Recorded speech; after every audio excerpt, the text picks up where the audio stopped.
Formerly, the transportation of cattle was done with cattle drives, which were herded along the roads by cowboys with their horns for days or weeks. Nowadays, in addition to cattle drives, trucks and trailers are used as means of transportation. There is also the transportation of animals to other countries on other continents by ships, and the most peculiar and exciting, by airplane. Check out the mega shipments of live cattle and sheep by plane. Subscribe to the channel and comment if you are in favor or against this means of transportation, as there are many activists who are against it. Some countries are known for airlifting cattle. Countries like Egypt and Turkey are avid customers of Brazilian cattle transported by both plane and ship, like Brazil.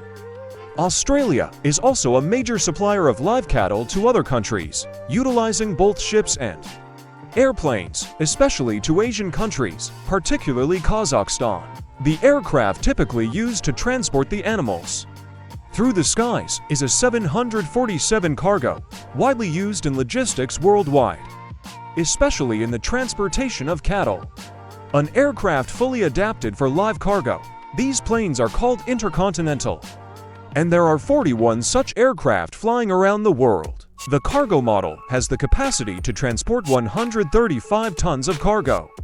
Each air export of cattle costs between $750,000 and $1 million, which means it can cost more than 5 million reais to make this transport.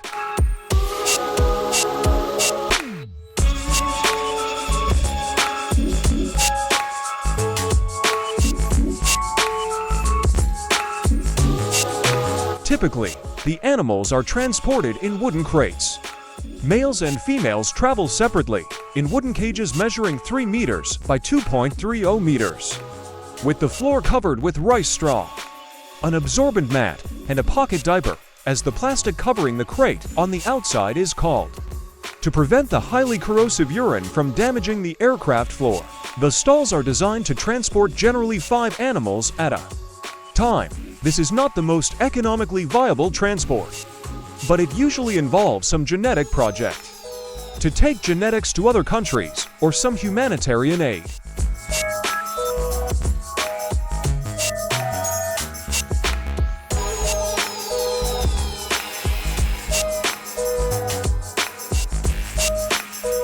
But you may be wondering, how many cattle can fit on a plane?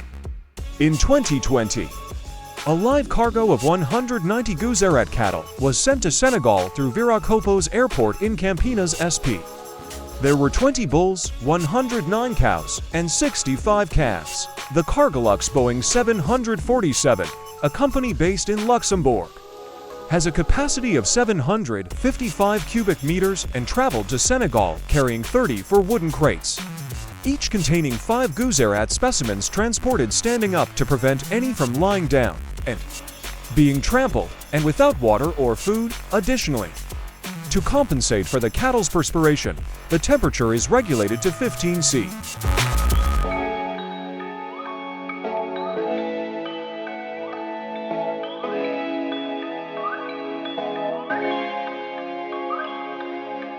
On another trip, 165 cattle were sent via Rio Grande do Norte. These exports are part of a project for genetic improvement in Senegal, where the government purchased these animals to donate to some families who will then produce milk. In 2013, bovine animals were transported to Sao Tome and Principe in Africa. On a flight lasting about 8 hours, there were 90 females weighing up to 250 kilograms each, and 20 males weighing up to 400 kilograms each, bred in the southern region of Minas Gerais. The plane that transported them was chartered by a company in the sector, hired by the government of that country with the assistance of the African Development Bank. The animals were placed in stalls and then transferred to the aircraft. The cattle were used for breeding and then for slaughter. It was an MD-11 model aircraft with a cargo capacity of 91.68 tons. Inside the plane, 17 stalls were distributed, with each containing between 5 and 8 animals. Males and females were kept in separate stalls, and two people accompanied the flight to provide assistance to the animals.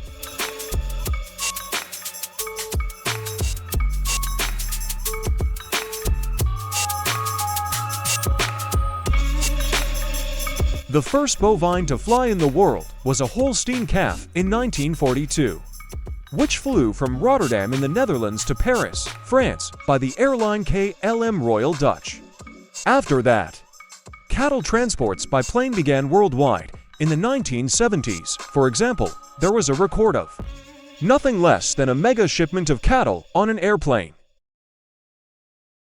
In addition to cattle, sheep are also transported by airplanes. LATAM Cargo, for example, transported over 2,000 Magellanic sheep from Chile to Ecuador. The company carried out 3 transports of sheep from the city of Punta Arenas to Quito.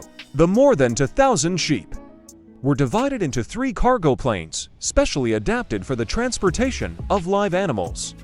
The sheep, weighing between 40 and 60 kilograms for females and 60 to 80 kilograms for males, were grouped in pens designed for their air transport. The aircraft took off with 673 animals, with strict temperature and pressure control to ensure the well-being of the sheep.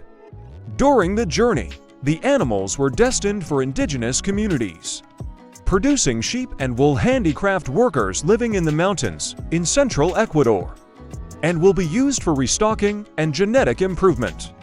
An initiative included within the National Project of Sustainable Livestock promoted by the Government of Ecuador.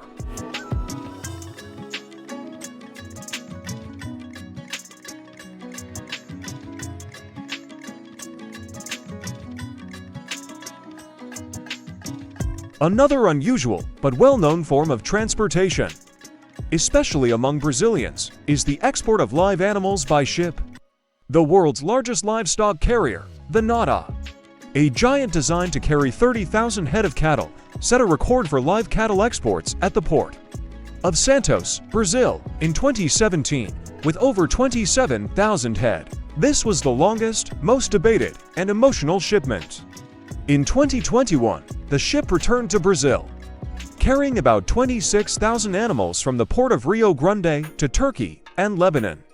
It was the largest live cargo shipment in the history of the terminal. These cattle are transported by truck, mainly from Barretos ASP, to the ship. The loading of the animals is done gradually, respecting the protocols of health surveillance during these trips. They carry out an entire operation with the utmost care to ensure that the animals experience the least possible stress from leaving the farm. Unfortunately, sometimes these ships sink. More recently, one of these vessels capsized for unknown reasons in the Black Sea, off the coast of Romania. With 14,600 sheep on board, only 32 animals were rescued from the water alive. The transportation of live animals, even when following protocols, is the subject of protests by environmental and animal rights movements. So, are you for or against this live animal transportation? Leave your like and see you next time.